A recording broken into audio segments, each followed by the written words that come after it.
अक्सर कहा जाता है कि कर्म का फल अवश्य मिलता है।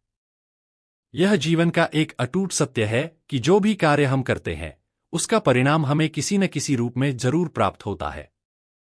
अच्छे कर्म करने से अच्छा फल मिलता है, जबकि बुरे कर्मों का परिणाम कष्टदायक हो सकता है।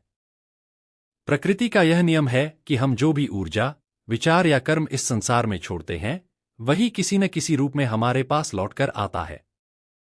यह प्रक्रिया कभी तुरंत दिखती है तो कभी समय लेती है, लेकिन यह निश्चित होती है। कई बार ऐसा लगता है कि अच्छे कर्म करने के बावजूद हमें उसका फल नहीं मिल रहा है, लेकिन यह आवश्यक नहीं कि उसका परिणाम तुरंत ही मिले। समय आने पर हर कर्म का फल अवश्य प्राप्त होता है। इसी प्रकार, यदि कोई गलत कार्य करता है और उसे तत्काल दंड नहीं मिलता, तो इसका अर्थ यह नहीं कि वह दंड से बच गया। जब सही समय आता है, तो उसे भी अपने कर्मों का फल भोगना पड़ता है। गीता में श्री कृष्ण ने कहा है कि व्यक्ति को सिर्फ कर्म करने पर ध्यान देना चाहिए, न कि उसके फल की चिंता करनी चाहिए। जब हम निष्काम भाव से कर्म करते हैं, तो जीवन में शांति और संतोष बना रहता है। यही कर्म का वास्तविक सिद्धांत है, जो हमें सच्चे आनंद की ओर ले जाता है। कई धार्मिक ग्रंथों और आध्यात्मिक शिक्षाओं में कर्म के फल का उल्लेख मिलता है। हिंदू धर्म में यह मान्यता है कि अच्छे कर्म अगले जन्म में भी सुखद परिणाम दे सकते हैं, जबकि बुरे कर्मों का असर न केवल इस जीवन में बल्कि अगले जन्मों में भी दिखाई दे सकता है। कर्म के 3 प्रमुख प्रकार होते हैं: संचित कर्म, प्रकर्म और क्रियमान कर्म। संचित कर्म वे होते हैं जो हमारे पिछले जन्मों के होते हैं और हमारे वर्तमान जीवन को प्रभावित करते हैं। प्रकर्म वे हैं जो वर्तमान में हमारे जीवन में फल के रूप में प्रकट हो रहे हैं, और क्रियमान कर्म वे हैं जो हम अभी कर रहे हैं और जो भविष्य में फल देंगे। कई बार लोग यह सोचते हैं कि मेहनत करने के बावजूद सफलता क्यों नहीं मिल रही। इसका उत्तर यही है कि कर्म का फल समय पर ही मिलता है, लेकिन यह जरूर आता है। किसी पेड़ को बड़ा होने और फल देने में समय लगता है, वैसे ही अच्छे कर्मों का फल भी समय के अनुसार मिलता है। इसलिए हमें बिना किसी अपेक्षा के सदैव अच्छे कर्म करते रहना चाहिए, क्योंकि यह न केवल हमारे जीवन को सुखद बनाएगा बल्कि समाज और दुनिया को भी एक बेहतर स्थान बनाएगा। कर्म और उसके फल की गहराई को समझने के लिए यह जानना जरूरी है कि कर्म केवल शारीरिक क्रियाओं तक सीमित नहीं है। हमारे विचार, भावनाएं और इरादे भी कर्म का ही एक रूप हैं।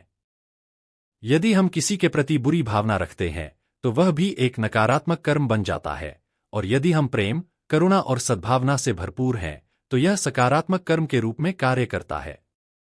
ऐसा नहीं है कि कर्म का फल केवल व्यक्तिगत स्तर पर ही मिलता है। कभी कभी हमारे कर्मों का प्रभाव समाज और आने वाली पीढ़ियों तक भी जाता है। उदाहरण के लिए, यदि कोई व्यक्ति परिश्रम और ईमानदारी से कार्य करता है, तो उसके परिवार को भी इसका लाभ मिलता है, और यदि कोई व्यक्ति अनुचित कार्य करता है, तो उसके दुष्परिणाम कई लोगों पर प्रभाव डाल सकते हैं। महाभारत में यह स्पष्ट रूप से दिखता है कि कर्म का फल कैसे समय के साथ प्रकट होता है। दुर्योधन का अहंकार और अधर्म उसके पतन का कारण बना, जबकि पांडवों को अपने सत्कर्मों का परिणाम अंततः एक सफल और न्यायपूर्ण राज्य के रूप में प्राप्त हुआ। इसलिए हर स्थिति में हमें यह ध्यान रखना चाहिए कि कर्म का प्रभाव अटल और अचूक होता है। यदि हम अपने जीवन को सुखमय और शांतिपूर्ण बनाना चाहते हैं, तो हमें अपने कर्मों को शुद्ध और परोपकारी बनाना होगा। कर्म का सिद्धांत केवल आध्यात्मिक ग्रंथों तक सीमित नहीं है, बल्कि यह वैज्ञानिक दृष्टिकोण से भी समझा जा सकता है। न्यूटन के गति के तीसरे नियम के अनुसार प्रत्येक क्रिया की समान और विपरीत प्रतिक्रिया होती है। यह नियम भी कर्म के सिद्धांत को प्रमाणित करता है। जो हम करते हैं, वही किसी न किसी रूप में हमारे पास लौटकर आता है। इसके अलावा मनोवैज्ञानिक दृष्टि से भी कर्म का प्रभाव देखा जा सकता है। जब हम किसी के प्रति दयालु होते हैं, तो हमें मानसिक शांति और आनंद मिलता है, और जब हम नकारात्मक कार्य करते हैं, तो हमारे भीतर अपराधबोध या बेचैनी उत्पन्न होती है। यह दर्शाता है कि हमारा मन भी कर्म के प्रभाव को तुरंत महसूस करता है। बुद्ध ने भी कहा था कि कर्म का फल केवल बाहरी घटनाओं के रूप में ही नहीं, बल्कि हमारे मानसिक और भावनात्मक स्तर पर भी आता है।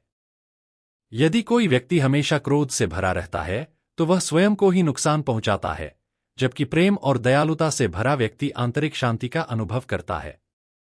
इसलिए कर्म का फल केवल भाग्य का खेल नहीं है, बल्कि यह एक सुव्यवस्थित प्रक्रिया है जो हमारे जीवन को आकार देती है। हमें हमेशा यह ध्यान रखना चाहिए कि हर कार्य, चाहे वह छोटा हो या बड़ा, उसका प्रभाव हमारे वर्तमान और भविष्य पर जरूर पड़ता है।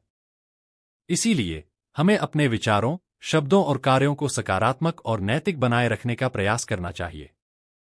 कर्म का सिद्धांत इतना गहरा है कि इसे केवल वर्तमान जीवन तक सीमित नहीं किया जा सकता। हिंदू दर्शन में पुनर्जन्म की अवधारणा इस विचार को और विस्तृत करती है। कहा जाता है कि आत्मा अमर है, लेकिन यह विभिन्न जन्मों के माध्यम से अपने कर्मों के अनुसार नए शरीर धारण करती रहती है। हमारे पूर्व जन्मों के कर्म भी इस जीवन में सुख दुख का कारण बनते हैं। यहां एक महत्वपूर्ण बात यह है कि कर्म का फल अनिवार्य रूप से उसी रूप में नहीं आता जैसा हमने कर्म किया था, बल्कि कभी-कभी यह अप्रत्यक्ष रूप से भी प्रकट हो सकता है। उदाहरण के लिए, यदि कोई व्यक्ति अपने जीवन में सदैव परोपकार करता है, तो हो सकता है कि उसे किसी अनजान स्रोत से सहायता मिले जब उसे सबसे अधिक आवश्यकता हो। इसी तरह, यदि कोई व्यक्ति दूसरों को धोखा देता है, तो उसे किसी अन्य तरीके से हानि उठानी पड़ सकती है। गीता में भगवान कृष्ण ने स्पष्ट रूप से कहा है कि कर्मण्येवाधिकारस्ते मा फलेषु कदाचन, अर्थात मनुष्य को केवल कर्म करने का अधिकार है, लेकिन फल की चिंता नहीं करनी चाहिए। इसका यह अर्थ नहीं कि फल नहीं मिलेगा, बल्कि यह कि हमें परिणाम की चिंता किए बिना निष्काम भाव से कर्म करना चाहिए। जब हम किसी अपेक्षा के बिना अच्छा कार्य करते हैं, तो उसका प्रभाव कहीं अधिक सकारात्मक और शक्तिशाली होता है। अंततः कर्म न केवल व्यक्तिगत बल्कि सामूहिक स्तर पर भी प्रभाव डालता है। यदि समाज में लोग सत्कर्मों की ओर अग्रसर होते हैं, तो संपूर्ण समाज उन्नति करता है, और यदि अधर्म बढ़ता है, तो पतन अवश्यंभावी होता है। इसलिए हर व्यक्ति को अपने कर्मों के प्रति जागरूक रहना चाहिए और इस सत्य को स्वीकार करना चाहिए कि कर्म का फल अवश्य मिलता है, कभी शीघ्र, कभी विलंब से, लेकिन निश्चित रूप से। कर्म का सिद्धांत सिर्फ आध्यात्मिकता तक सीमित नहीं है, मोड़ पर विफल हो जाता है। कई बार लोग यह सोचकर हतोत्साहित हो जाते हैं कि उन्होंने अच्छे कर्म किए, फिर भी उन्हें उसका उचित परिणाम नहीं मिला। लेकिन यह समझना जरूरी है कि कर्म का फल केवल भौतिक रूप में ही नहीं, बल्कि मानसिक और आध्यात्मिक रूप में भी मिलता है। एक अच्छा इंसान मानसिक रूप से अधिक शांत और संतुष्ट रहता है, जबकि बुरे कर्म करने वाला व्यक्ति भले ही बाहरी रूप से सुखी दिखे, लेकिन भीतर से अशांत रहता है। भगवान राम और रावण की कहानी भी इसी सत्य को दर्शाती है। रावण के पास अपार ज्ञान, शक्ति और वैभव था, लेकिन उसके अधर्मपूर्ण कर्मों ने उसे अंततः विनाश की ओर धकेल दिया। वहीं भगवान राम ने हर परिस्थिति में धर्म का पालन किया और अंततः उन्हें विजय प्राप्त हुई।